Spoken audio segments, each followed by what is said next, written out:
Dear students, welcome to my YouTube channel, Hemophilic by Dr. Gulzar. Dear students, carbon 13 NMR दो lecture हो गए थे।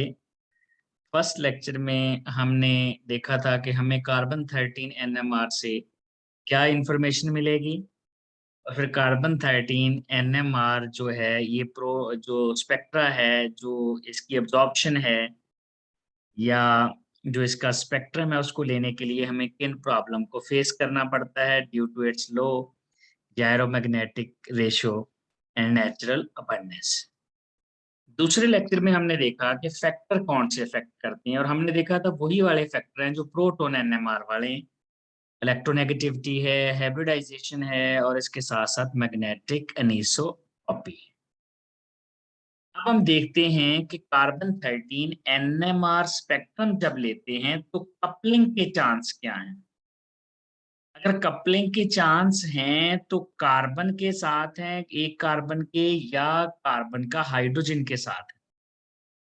याद रखें, अगर एटम अपनी दूसरे एटम से कपल कर रहा है, जैसे प्रोटॉन एनएमआर में हुआ था, एक प्रोटॉन दूसरे प्रोटॉन से कपल कर रहा था, तो ऐसी कपलिंग को कहते हैं होमोन्यूक्लियर कपलिंग। और अगर कार्बन हाइड्रोजन से करेगा या कार्बन फ्लोरीन से करेगा, फास्फोरस से करेगा, तो उसको कहते हैं हेट्रोन्यूक्लियर कपलिंग। होमोन्यूक्लियर कपलिंग यहाँ पर कार्बन के केस में बहुत कम है, यानी कार्बन के केस में कार्बन कार्बन कपलिंग के चांस रेयर हैं। अलबत्ता कार्बन प्रोटॉन के साथ कपल कर सकता है, जिसमें हमें मिलेगा प्रोटॉन कपल्ड स्पेक्ट्रा। सबसे पहले होमोन्यूक्लियर कपलिंग होती क्यों नहीं, उसकी वजह देख लेते हैं। एक्चुअली कार्बन 13 जो आइसोटॉप है, कार्बन 13 का किसी भी मॉलिक्यूल में होने का चांस बहुत कम है। कार्बन 13 की जो नेचुरल अबंडेंस है कार्बन 13 की, वो है 1.08%। यानी एक मॉलिक्यूल में दो कार्बन 13 एटम का होना, इसके चांस बहुत कम है, इसकी बहुत कम प्रोबेबिलिटी है। यानी हमने देखा था कि अगर मीथेन के हमारे पास 100 मॉलिक्यूल हों तो एक मॉलिक्यूल हो सकता है जिसमें कार्बन 13 हो, इतनी कम परसेंटेज। अब जब एक कार्बन होना ही इतनी, इसकी प्रोबेबिलिटी कम है, इसका मतलब है तो साथ साथ कार्बन 13 एटम होना, तो प्रोबेबिलिटी और कम हो जाएगी। यानी दो कार्बन 13 एटम एक ही मॉलिक्यूल में होना, इसकी बहुत कम प्रोबेबिलिटी है। और फिर साथ साथ वाले दोनों कार्बन होना, ये तो और भी कम प्रोबेबिलिटी है। और जब साथ साथ वाले कार्बन 13 होने की प्रोबेबिलिटी बहुत कम है, तो कार्बन का कार्बन से कपल करने का चांस भी रेयर है। ये नहीं, कार्बन 13 जो एनएमआर है उसमें होमोन्यूक्लियर कपलिंग के चांस इंतहाई कम है, रेयर है। हाँ, कार्बन जो है ये प्रोटॉन के साथ कपल कर सकता है, इसको हम कहेंगे हेट्रोन्यूक्लियर कपलिंग। और किन प्रोटॉन के साथ कर सकता है कपल? जो इसके अपने साथ अटैच होते हैं N+1 रूल। अगर आपको प्रोटॉन एनएमआर याद हो, तो उसमें साथ वाले कार्बन के जो प्रोटॉन थे वो कपल करते थे, वो 3 बॉन्ड कपलिंग थी। यानी इस तरह से, फॉर एग्जांपल हमारे पास है ये इथाइल क्लोराइड, तो एक कार्बन पर जो प्रोटॉन है ये 3, ये कपल करते थे साथ वाले कार्बन पर जो प्रोटॉन है उनके साथ। This is ethyl chloride. अब ये कपलिंग कौन सी थी? ये 1 बॉन्ड, ये सेकंड बॉन्ड, और ये था थर्ड बॉन्ड। यानी इसको हम कहते हैं J3 कपलिंग, 3 बॉन्ड कपलिंग।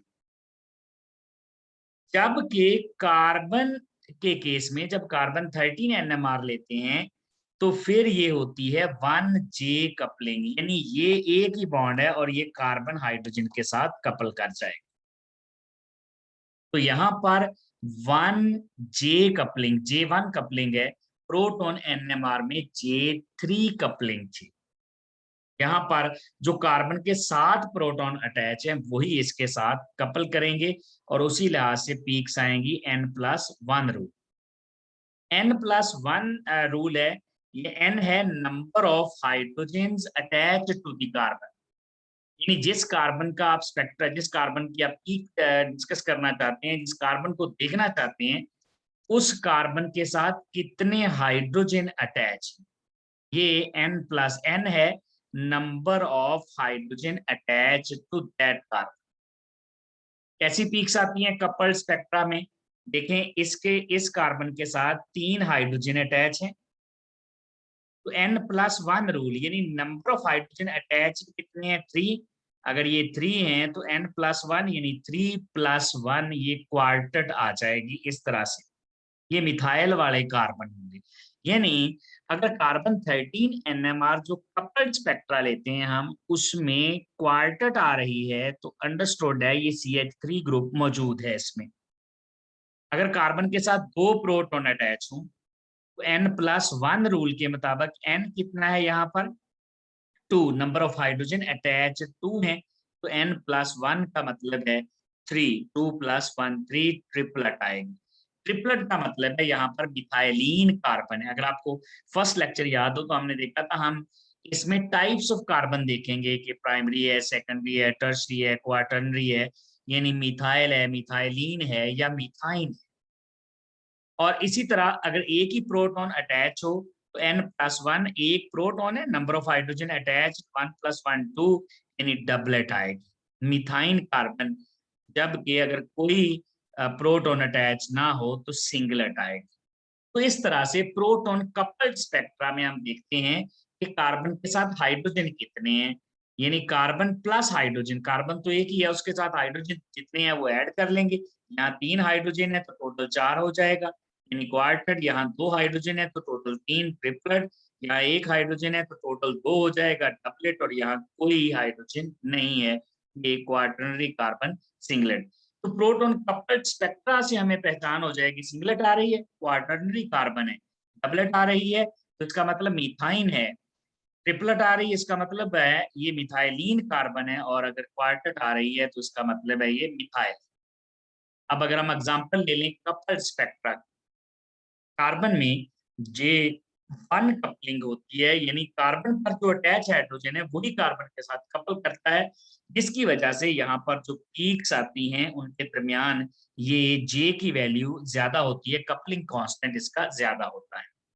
अब यहाँ पर अगर हम पहले टाइप्स ऑफ कार्बन चेक कर लें तो यहाँ पर ये CH3 है, ये डिफरेंट कार्बन है, ये वाला कार्बन डिफरेंट है, ये कार्बन डिफरेंट है, ये वाला डिफरेंट है, और ये बेंजीन रिंग वाले कार्बन डिफरेंट है। अब इसमें जो हमारे पास कार्बन है ये सिंगलेट शो करेगा कार्बोनिल वाला, और अगर आपको याद हो हमने देखा था कि ये 185 से ऑनवर्ड कहीं अपीयर होगा, तो ये वाला जो प्रोटॉन है, सॉरी कार्बन है, ये सिंगलेट जो आ रही है ये ऐसे कार्बन की है जिसके साथ कोई हाइड्रोजन अटैच नहीं है, ये सिंगलेट आ गई है। और ये मैग्नेटिक अनीसोट्रॉपी की वजह से और ऑक्सीजन की इलेक्ट्रोनेगेटिविटी की वजह से इतना ज्यादा डी-शेडेड है। इसके बाद ये वाला एरिया जो है 120 से 140 के अराउंड अबाउट, ये बेंजीन के सारे कार्बन होते हैं। ये भी मैग्नेटिक अनीसोट्रॉपी की वजह से काफी ज्यादा डी-शेडेड है, और इसमें काफी मल्टीप्लेट्स आ रही हैं, ट्रिपलेट्स भी आ रही हैं, डबलेट भी आ रही है। खासतौर पर डबलेट्स हैं यहाँ पर क्योंकि कार्बन के साथ एक एक हाइड्रोजन अटैच, तो ये मल्टीप्लेट हम इसको शो करेंगे, ये बेंजीन के कार्बन। अब रहेगी हमारे पास इन प्रोटॉन की, ये जो CH3 वाले प्रोटॉन हैं, CH3 वाले प्रोटॉन शो करेंगे क्वार्टेट, क्योंकि एक कार्बन है 3 हाइड्रोजन है तो इनकी यहाँ पर आएगी क्वार्टेट। जबकि ये जो प्रोटॉन, ये जो कार्बन है ये भी ट्रिपलेट शो करेगा क्योंकि एक के साथ 2 अटैच हैं हाइड्रोजन, और ये कार्बन भी ट्रिपलेट शो करेगा क्योंकि एक के साथ 2 अटैच है। यानी हमारे पास स्पेक्ट्रा में एक आएगी क्वार्टेट और 2 आएंगी ट्रिपलेट्स, 2 यहाँ पर ट्रिपलेट्स आ जाएंगी, और फिर एक आएगी यहाँ पर सिंगलेट, और फिर बेंजीन के कार्बन आ जाएंगे। तो ये हमारे पास है क्वार्टेट, ये क्वार्टेट है, क्योंकि यहाँ पर ये जो कार्बन है ये ज्यादा शील्डेड है। क्यों ज्यादा शील्डेड है? क्योंकि कार्बन के साथ सिर्फ हाइड्रोजन है 3, ये हाइड्रोजन से इलेक्ट्रॉन अपनी तरफ खींचेगा और इसके इर्द गिर्द इलेक्ट्रॉनिक एनवायरनमेंट यानी इलेक्ट्रॉन ज्यादा हो जाएंगे। उसके बाद ट्रिपलेट्स हैं, जो ज्यादा डी शील्डेड वाली ट्रिपलेट है वो पहले इलेक्ट्रोनेगेटिव एटम वाले होंगे, जो इलेक्ट्रोनेगेटिव एटम के साथ अटैच हैं, और उसके बाद इन ये वाले प्रोटॉन आ जाएंगे, ये एक और ट्रिपलेट आ जाएगी जो मैग्नेटिक अनिसोट्रोपिक इफेक्ट यानी का इलेक्ट्रॉन विद प्राइम ग्रुप के साथ भी अटैच और बेंजीन के साथ भी अटैच है। तो ये हमारे पास स्पेक्ट्रा होगा, जिसको हम आइडेंटिफाई कर लेंगे कि इसमें ट्रिपलेट्स आनी है, डबलेट्स आनी है, क्वार्टेट आनी है। तो यहाँ पर स्पेक्ट्रम में हमें जो पीक्स नजर आएंगी वो इसकी आएगी क्वार्टेट, इसकी आएगी ट्रिपलेट, इसकी आएगी सिंगलेट, इसकी आएगी ट्रिपलेट, और ये फिर बेंजीन के कार्बन आ जाएंगे। यानी यहाँ पर 5 तरह के सिग्नल आएंगे। एक ये हो जाएगा सिंगलेट वाला, ये बेंजीन के, ये ट्रिपलेट हो जाएगी, ये ट्रिपलेट हो जाएगी, और ये वाली जो है ये क्वार्टेट हो जाएगी। डी शील्डिंग और शील्डिंग का हमें मैग्नेटिक अनिसोट्रॉपी देखनी है। जैसे बेंजीन के प्रोटॉन को ये इफेक्ट कर रही है मैग्नेटिक कार्बन को बेंजीन के मैग्नेटिक अनिसोट्रॉपी, ये वाला मैग्नेटिक अनिसोट्रॉपी के साथ साथ ऑक्सीजन भी अटैच है, तो ये ज्यादा डी शील्डेड है। यहाँ पर इसके साथ भी ऑक्सीजन अटैच है, तो ये भी ज्यादा डी शील्डेड है। और फाइनली ये वाले आ जाएंगे सबसे ज्यादा शील्डेड क्वार्टेट वाले, तो ये जो क्वार्टेट वाले कार्बन होंगे क्योंकि उनके साथ हाइड्रोजन। ये था dear students proton coupled spectra और होमोन्यूक्लियर और हेटेरोन्यूक्लियर कपलिंग।